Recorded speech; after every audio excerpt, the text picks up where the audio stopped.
following program is a peer-to-peer advice show and does not diagnose mental health conditions. If you're seeking social services, please call or text 211 or go to 211.ca.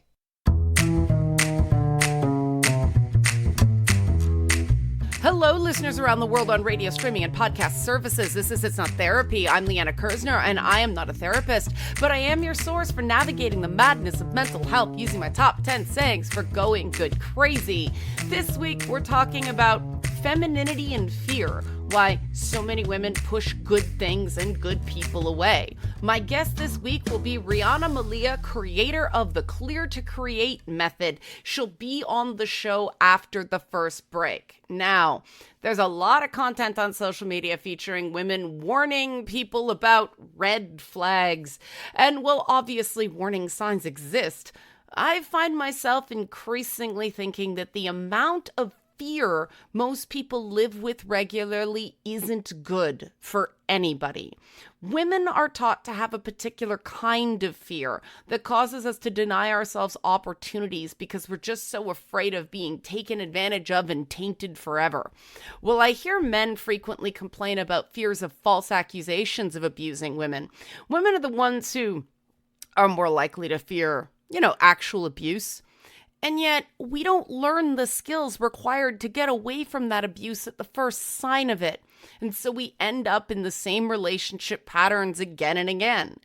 There's a theory that being too afraid of the bad stuff means that we end up right where we don't want to be again and again. And I want to be cautious about that respectively, because one, a lot of people, myself included, instinctively roll our eyes at the laws of attraction language. But also, I want to be clear, being abused is not your fault. I spent my entire childhood being subjected to multiple kinds of abuse. Recognizing that there's something you can do to reduce being treated badly isn't the same as blaming yourself for it. That's an important distinction because abuse often leaves us precisely there, right? Abusers are great at telling you why you deserve to be abused, right? It wasn't really abuse. You made them. They had to. You're abusing them for not accepting that their reasons for their behavior make their behavior just fine. Yeah, why do we keep ending up with people who do that, right? Well, the short answer is we put up with it. And while that's correct, that answer is only the teeny tiny beginning, right? And remember that this realization doesn't mean that the patterns are your fault. Now, I'm excited to have on Riana Malia because, she's super different from me. Not in terms of the core, the core science of what she does. Her vocabulary is different.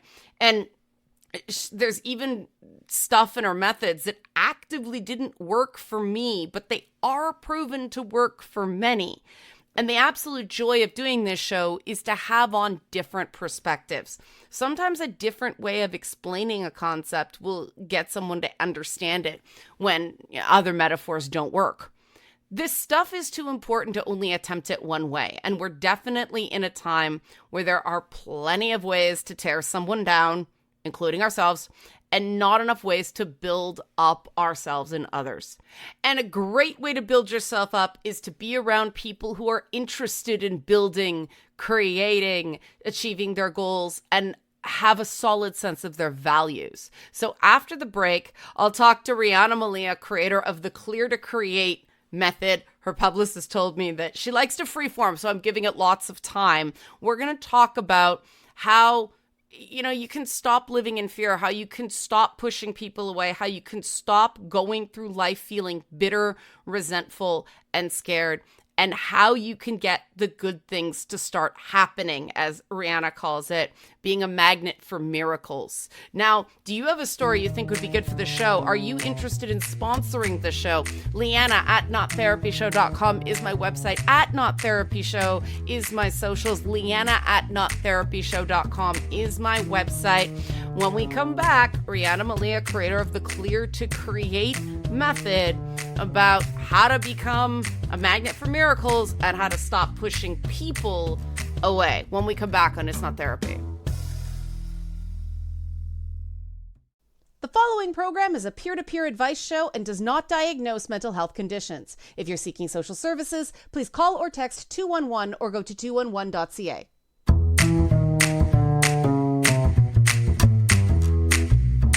We're back and it's not therapy. I'm still Liana Malia. I'm still not a therapist. We are in the interview right now. I'm here with Riana Malia, creator of the Clear to Create method. Riana has been on a ton of media, much bigger than It's Not Therapy, but I'm very glad to have her on It's Not Therapy. Riana, welcome to the show. You're a neurosomatic practitioner and identity architect for high-achieving women. That is correct. Right. Before we get into the sort of emotional patterns in the body, pushing love away, for people going, what? What is a neurosomatic practitioner and identity architect for high-achieving women? Of course. So yes, a lot of words that nobody knows what they mean.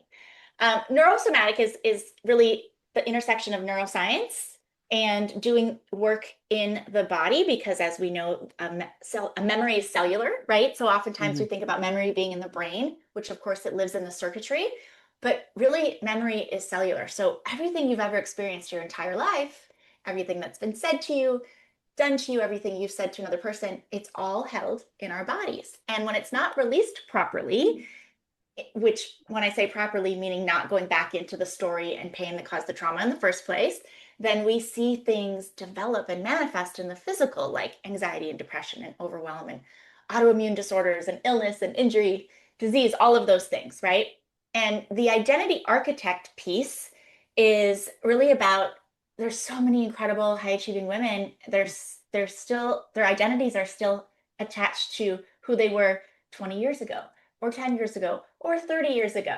And it's hard. So I often ask the question, like, so for you between now and death, like, what are you doing or not doing differently than you're doing or not doing right now? Like, what lights you up? And oftentimes there's tears, and I have no idea. I've spent my entire life, either my identity's been attached to the doing and the performing, right, and the career, and or taking care of everyone else and putting everyone else's needs first, being a wife, being a mom, I mean, all of those things. And oftentimes that the question or the answer to the question is, I have no idea who I am now.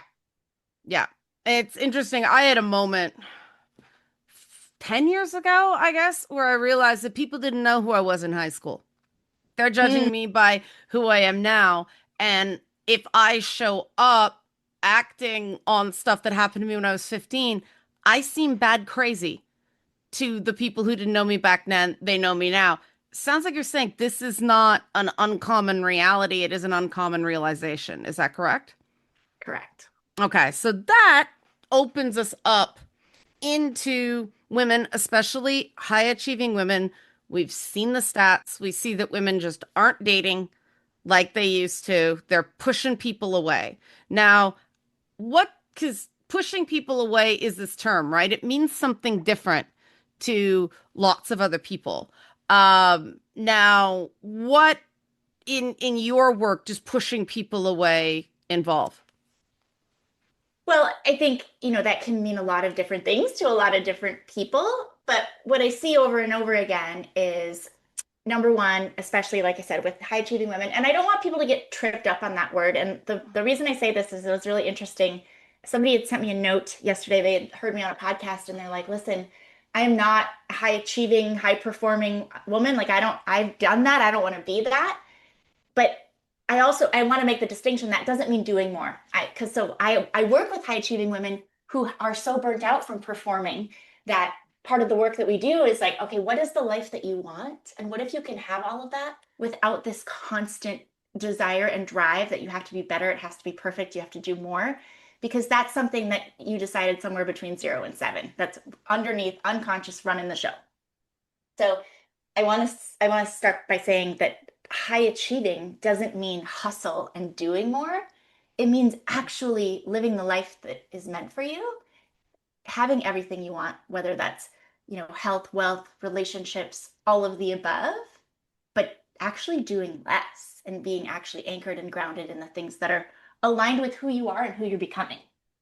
So pushing people away, oftentimes women that, if you've been in the corporate world or you're an entrepreneur and you've really been driven by your work, love is not the same as going to get your next C-suite level job. Right. That requires earning it, performing for it, peacocking, pushing all of these things. Love, especially extraordinary love, actually meets you where you are. And Mm-hmm. extraordinary love aligns and matches the life that you built, and you don't need to perform for it. So I think a lot of women too think, well, and I had experience of this in a different way, but they think it's just not going to happen for me. It's not for me. Other people get to have that. It's too late. I'm too old. I'm too much. I'm not enough. Maybe both of those all in the same time, which was my experience.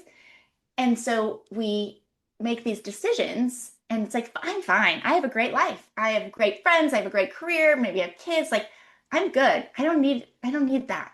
But really underneath it all, the core, you were designed to have companionship and partnership and, you know, and of course we have wonderful friends and family, but Mm-hmm. for a lot of women that say, "Oh, it's fine. I don't need that."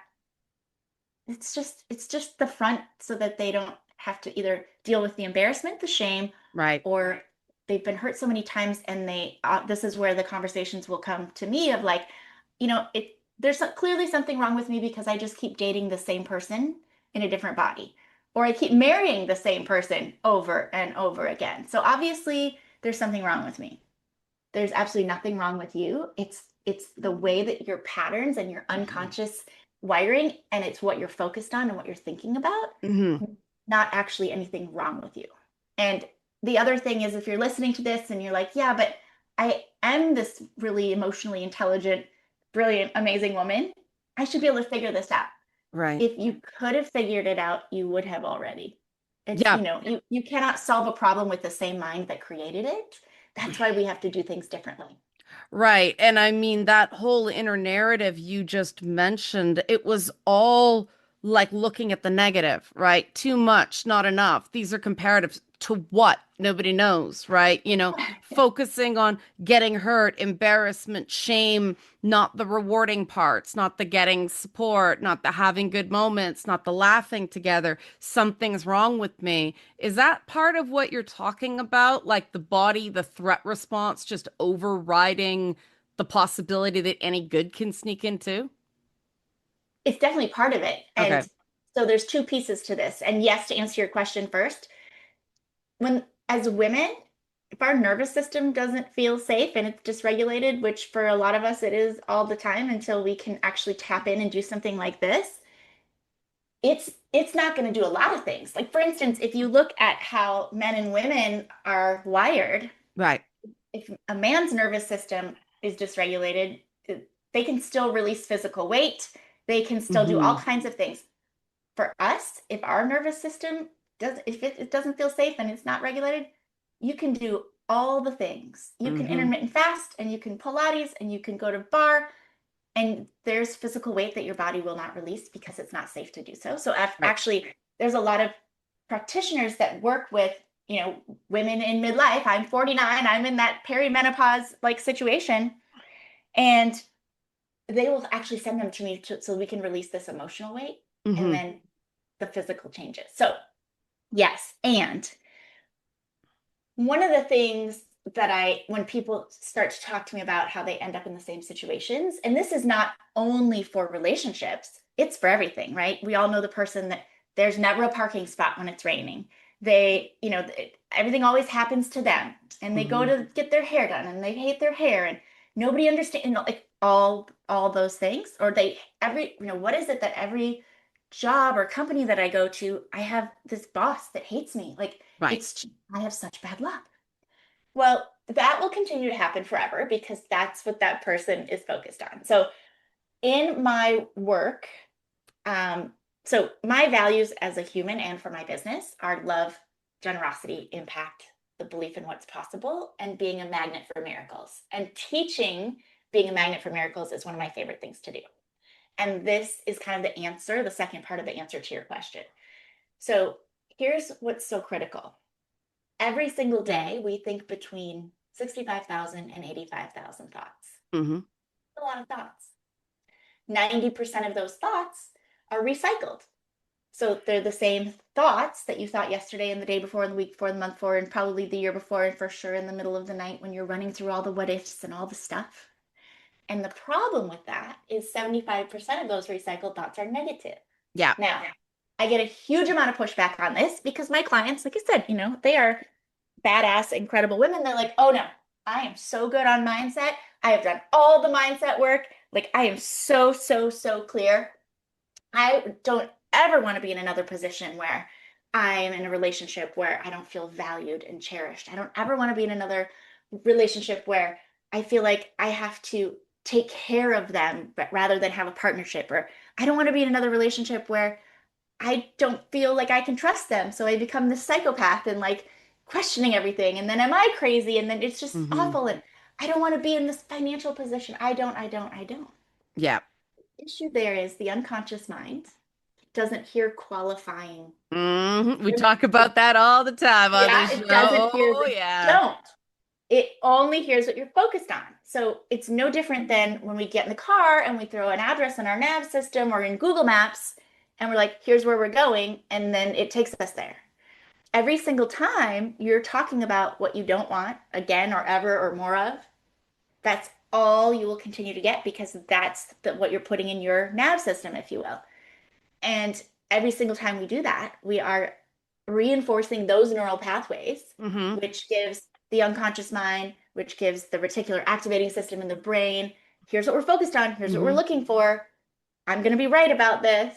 All right. Yep. Yeah, no problem. You got it. We will continue to serve you everything that you're focused on and asking for. Right. And that happened. You got to think about it consciously because it happens so quickly. We don't realize.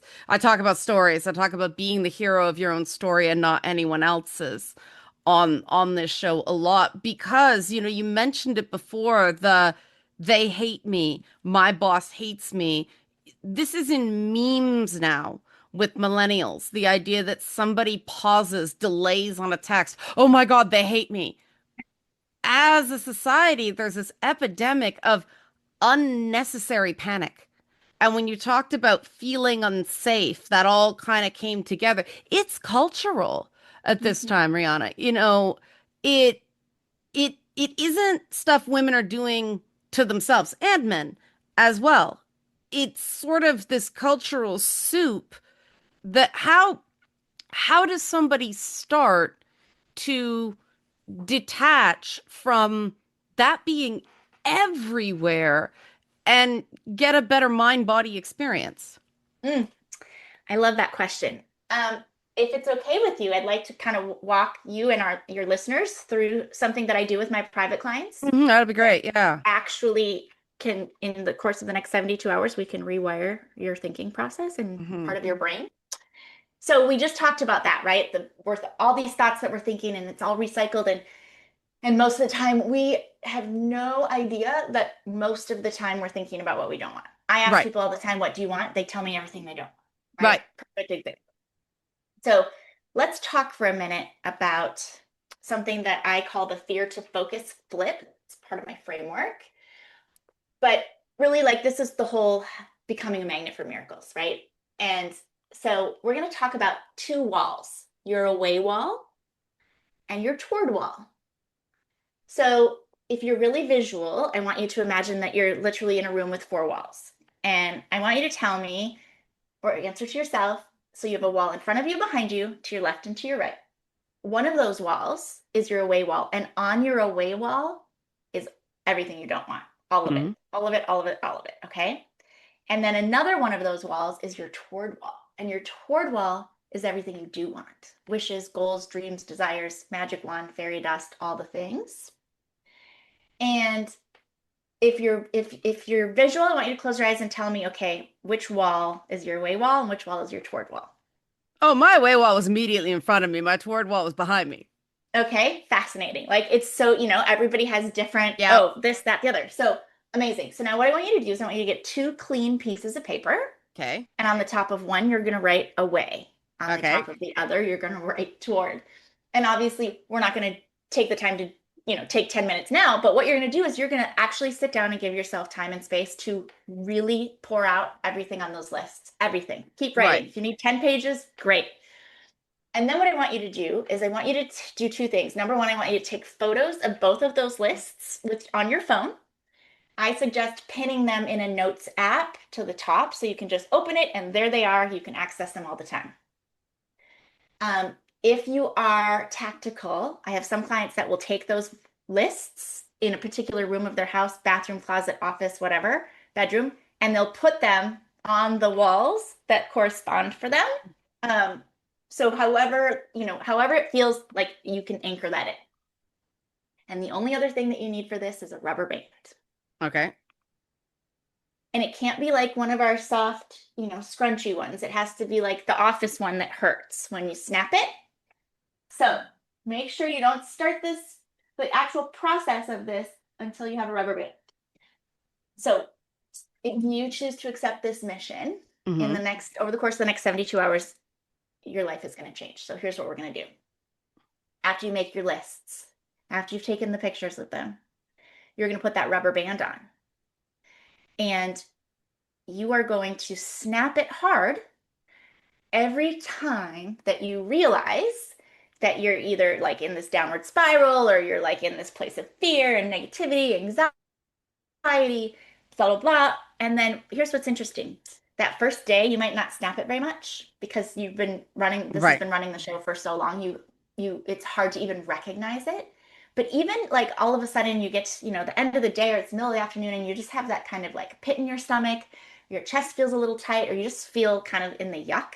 I want you to snap it because our brain needs the pattern interrupt. I want you to try to recall the last thing that you can recall that you were thinking about. I promise you it'll be something on that away wall list. And then we're going to choose a better feeling thought. And how do we do that? There's a few ways. Number one, literally just take out that toward wall list, pick something, and close your eyes and run a little 30-second movie of visualizing as though it is, right? Right. I want you to, if you feel it with all the senses, right? What do you see? What do you hear? What are you wearing? What do you smell? What are you eating or drinking? Because two things. Number one, any thought that's held with emotion for more than 17 seconds creates new or reinforces old neural pathways. And number two, the brain doesn't know the difference between something that actually happens and something that's visualized with all the senses, with the feeling, with the emotion of like, oh my gosh, I'm so excited, and you feel that in your body. So you can pick something off your toward wall list. You can sit and just think about something for 30 or 60 seconds that you're genuinely grateful for. Not the fluffy surface level, nonsense. I'm so grateful for my life. Okay, no, like I'm grateful because it was freaking cold all day and the sun is shining and it feels really good on my face. Or I'm grateful that I get to sit down and have a glass of wine and not do 47,000 things tonight. Like whatever it is, but like the really real, right? If you're still feeling in it, I want you to ask yourself, who can I serve in this moment?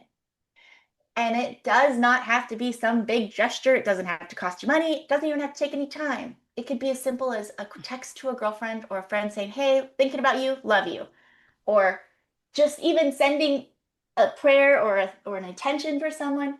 Or you pull up to your home and you see that the neighbor's garbage can is tipped over. Go pick it up for them.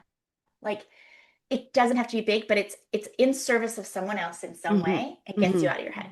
Yeah. So when we're talking about choosing better feeling thoughts, I also want to talk about in a minute what that means from a frequency standpoint.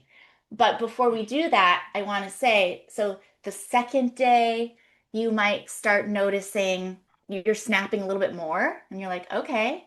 And then I want you to keep track, like voice note yourself or whatever is the least resistant. Like, what are you thinking about when you recall that? Because there might be some themes or there might be certain category. You're like, damn, I'm really like on it with this thing. The point of this is not to say, oh, you're going to do this for 3 days and you're never going to have these thoughts again. Right. No, we're not giving you a lobotomy. The point is we're human. We're still going to go there. We're still going to have these thoughts. We're still going to have fears. The point is to pull yourself out of it as fast as you can. Also, if you're listening to this and you're like, yeah, whatever, all the men or women or whatever the context might be that are in my area, they're all married or they're all, so like self-absorbed and they're all narcissists, like whatever the word is. I want you to recognize that that's of course all you're going to see. And even just the simple flipping that to, I am so excited that I'm meeting all these incredible people who are just great people. So it's rewiring the brain and rewiring the thoughts. Okay, Riana, we have to go to commercial break. So I want to pause there if that's okay with you and come back and talk about why it's not just essential to disrupt or stop the thought. It's essential to pick a new, better, more productive thought. So questions, comments, any feedback for you out there, Liana at nottherapyshow.com. Nottherapyshow.com is the website, at nottherapyshow on social media. We put a lot more cat content up there, guys, but we're here with Riana Malia right now. How to pick better thoughts when we come back on It's Not Therapy. The following program is a peer-to-peer advice show and does not diagnose mental health conditions. If you're seeking social services, please call or text 211 or go to 211.ca.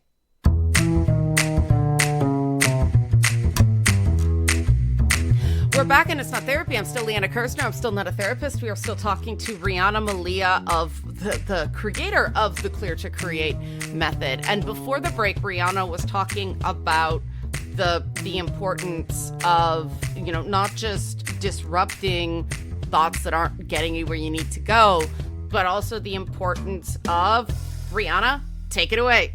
Why is it important to choose a better feeling thought? Right. So are you familiar with the emotional guidance scale? Yes, I'm not going to be able to recall it from memory, but I'm familiar with it. Yeah. So there's upward spiral emotions, yes, and there's downward, like the most highest frequency vibrating emotions are love and joy and acceptance and all the things. And the lowest ones are victim, depression, despair, shame. I can't remember specifically, but right. And then everything in between. So it goes from 1 to 22, highest to lowest. Now, when we're talking about choosing a better feeling thought, and if you think about the thing you were thinking about and you're like, this is what it was, and then you name it. So say it was, what it made you feel was rage. Right. You can't go from rage to excitement. That's like going from 18 to 4. That's not realistic, nor is it healthy. This is not about toxic positivity and skipping over emotion. So, but you could go from rage to irritated, right?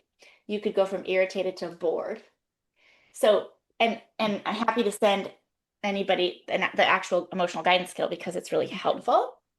But here's the reason it matters. So, what is your favorite music or genre of music right now, would you say? Jazz. Okay. And what is a genre of music that you cannot stand? I don't really have one. Okay, pick your least favorite. Really, really commercial pop music. Okay. So I want you to imagine for a moment, and when you're listening, I want you to answer the same question for yourself. Your favorite music and music you can't stand. So for me, it would be my favorite music is country music and contemporary worship songs. And I cannot stand heavy metal. So for you, Liana, there's everything that you want for yourself in your life. Everything. Relationships, health, career, impact, all of it. It lives on the jazz station, Sirius XM 111. All day, jazz, amazing. It's like your favorite. You turn on, makes you happy. Well, a lot of times consciously, we think we're hanging out in these like high frequency vibrating emotions. And we are, but unconsciously we're often hanging out in the really low vibrating emotions. Right. So right now you are stuck on like the most ridiculous pop commercial nonsense and you can't turn it off. You can't even turn it down. It's just blaring at you. And then the question is, can you hear jazz on that commercial pop station? Not a chance. No. So what do you have to do to get to the jazz station? Change channel. Change channel, right? And what is radio? It's frequency. Mm-hmm. So You have to be able to get to the jazz station to get the jazz station life. You can't get it listening to the pop station because we don't get what we want, we get who we are. Right. So this process, this is what this does. And it's, I promise you, if you play at 1,000%, your life, your whole world will change.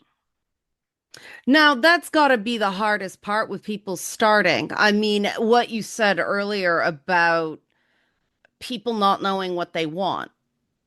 I've seen that a lot. You ask the question, in a perfect world, what would help you right now? What's the first step? They don't even have that. And when you said, being a magnet for miracles, I think everybody's a magnet. They just don't see the good that's flying right at them Oh, we're because a they're magnet. so, yeah, We are magnets for everything. yeah, But flipping it from being a magnet of bad luck and everybody leaves me and it always right, happens to me and I always get the short end of the right, stick, that's magnetic too. sure. To flipping that to being a magnet for miracles. But to your point, if you don't know what you want and who you are, how can you answer that question, That's right? right. So that's because that's not where we start in this work. So if we look at my methodology is called the Clear to Create method. And then inside of that, the framework is the quantum pattern protocol. So the method and then the how. And for me, my whole life, since I was probably my late teens, I think, I've kind of had this tagline where I would always say, your very best life was like my tagline. Right. And whether we've been best friends for decades or we met yesterday in the coffee line, my wish for you is that you live your version of your very best life. And that's different for every single one of Yeah. us. But the reality is, you can't go from old pain, childhood trauma, failed marriage, failed business, old shame, Hmm. programming stuff that happened. Like, you can't go from living in that and having that run the show to living your very best life. Doesn't Mm-mm. work that way. We No. have to clear before we can create. We have to clear the story to create the life. Right. Everybody, I want a different story. Okay, then stop telling the old one, right? We have to clear the cycles to create the confidence. Right. So many people, when I say, they're like, I don't know. I don't trust myself. I don't trust myself to know if this is a good thing or a bad thing because I thought I knew and look how that turned out. Mm. So we got to clear all of those cycles that have been showing up in your life every 7 to 9 years, usually, so that Yeah. we can actually give you that confidence to trust yourself again and make decisions that are values based and not based out of fear or paralysis. We have to clear the patterns to create the partnerships. We all want genuine, fulfilling, amazing partnerships, Hmm. romantically, personally, professionally, with our family, all the things. But when we bring all of this old patterns, which is an unconscious, subconscious situation, we don't get those partnerships. We get more of the same. Right. Circumstances, the same horrible people, the same, that's what happens. And we have to clear the resentment to create the results. Most of my clients kind of always almost get what they want. They never quite do. Right. So when you're resisting something, I would ask you, actually, what's underneath that is, what are you resenting? Yeah. And lastly, we have to clear the loss to create the love, right? So when we look at that as the method, before we can clear anything, we have to get clear. So the clear to create method and the quantum pattern protocol, the framework is 3 phases: clear, create, claim. The very first part of clear is clarity.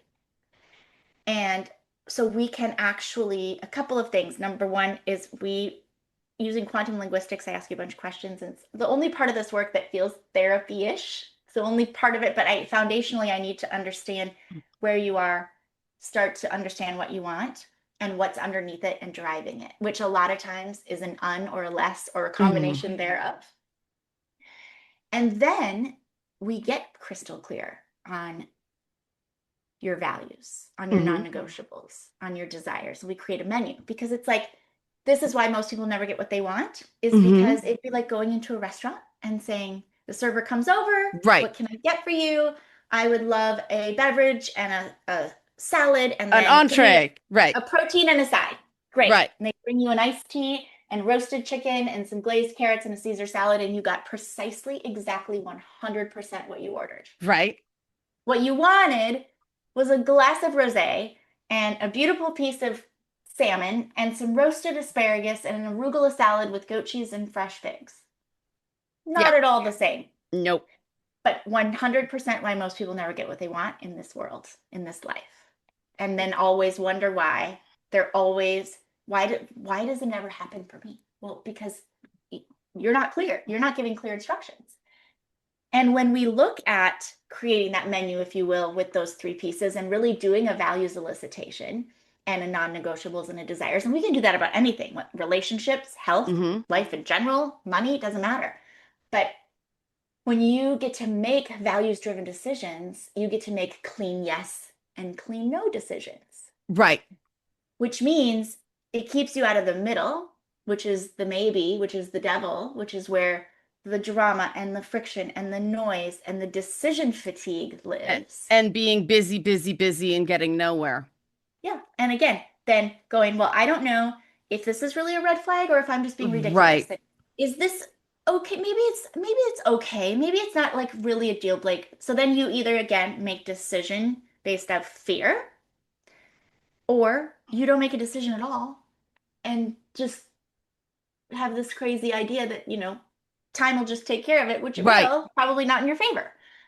So it's a really incredible piece. And then again, when it comes to people and relationships, whether that's romantic or friends or business partners, doesn't matter. If you look at that menu from a relationship standpoint, you can know in 60 seconds or Mm-hmm. less Mm-hmm. if that person even gets to potentially be in your world.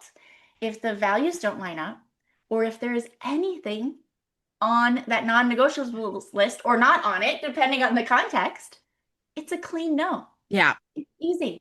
You're not wasting time and energy and resources trying to go back and forth. It's no. It's clean no. It's on to the next. You're not wasting time Yep. making yourself crazy, wondering if it's you. Like it just again, it changes everything. That is a change of everything though, because people giving themselves permission to say no, right? Mhm. To reject someone. That in itself, I mean, you work with high achieving women, so they're probably further along than most, but still, I imagine saying no personally and saying no professionally are very, very different buckets. So, how do you get people to take that first step to go, no, this isn't right for me, and I'm going to stick by that. I'm not going to second guess it. Well, that can never happen until we do your menu, which I essentially Hmm. create what's called a clarity codex. So it's not just like, hey, what things are important to you? Okay, got it. And what things are your deal break? So we go deep. So I have you tell me all of your values. Without these things, it cannot be. Some of those are going to stay values, some of those are going to go in other Right. lists. Then we're going to reorder them, only the top 10, because anything below that is not a core high value. That's right. And then we are going to have the conversation that as you grow, as life changes, some of the hierarchy of those values may change, but Hmm. never the top one. So I'm going to ask you like, okay, what is the most important one? And then what's next? And then what's next? And then we're going to dive deeper into why. Give me an example of that. And we're going to do the same thing in the non-negotiables. And I will tell you, every woman that I do this with, they're like, I have never actually even thought of these things. Or Hmm. if I have, it's been very surface level. I've never actually thought what that looks like to me. So I will say, what does that look like to you? So if you're saying to me non-negotiable is they have to be family oriented, what Right. does that mean? Like Right. that can mean anything. Okay, well, it means this. Okay, well, specifically, what does that look like for you? And we build all of that out so that it's no longer that you don't know. Now you do know who you are, what you want, what's important. And we do that together because 99% of people don't know, or they know very surface level. Right. And what they think their values are is not really what their values are. Values are born from voids and violations. Values are not what we think of like from a religion standpoint or it's really like, are you living from your values? Yeah. Because when you are, you get to live in kind of that zone of genius and there's flow and there's trust. And when you're not, you constantly need outside permission, validation, somebody else to tell me what to do and that it's okay to do it, right? And that's where most people spend most of their life. Riana, I feel like we've just started scratching the surface. There's a lot here. So if people want to find out more about you and what you do, is it rianamalia.com? Yes. And all All the right. socials at Riana Malia.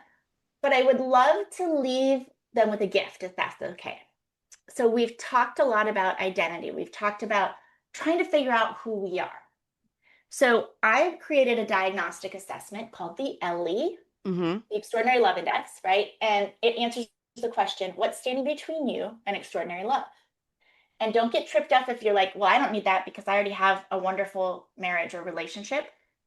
It doesn't have to be that you don't have extraordinary romantic love. It can start with what's standing between you and extraordinary love of you. Yeah. And what it is 40 questions. So this is not like the what Disney princess quiz are you? So give yourself a good 10-15 minutes so you can thoughtfully answer them, because then what happens is it's looking at 9 key areas, Mm-hmm. and you're going to answer those questions, and they're going to send you a 28-page personalized report about all of those areas and what your scores were and what you might be experiencing or noticing in your life and what the cost of staying there is and what can you do right now to start move in the direction of what you really want to be. And I promise you this will give you insight that you've never had about who you are. And I think every human should take the ELLI. So if you go to rianamalia.com, it'll pop up when you go. It's in resources, it's in my LinkedIn bio. You should be able to find it everywhere. YouTube, like just you'll find the ELLI, the ELI. Go take the ELLI, and then all of those results and all of that data, I look at that every day.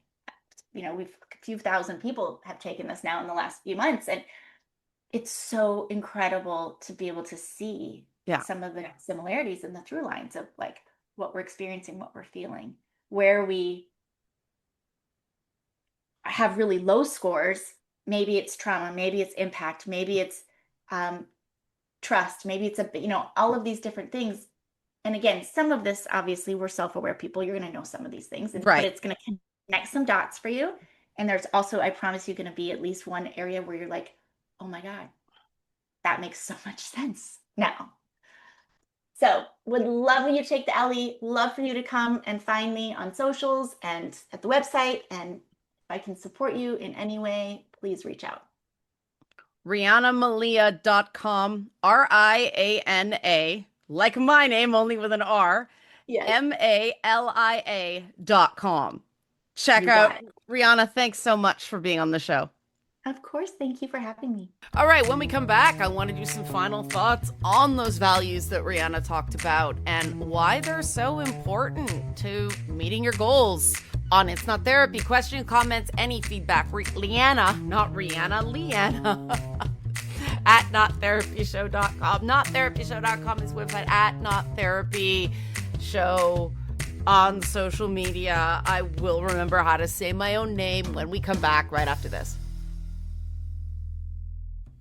The following program is a peer-to-peer advice show and does not diagnose mental health conditions. If you're seeking social services, please call or text 211 or go to 211.ca.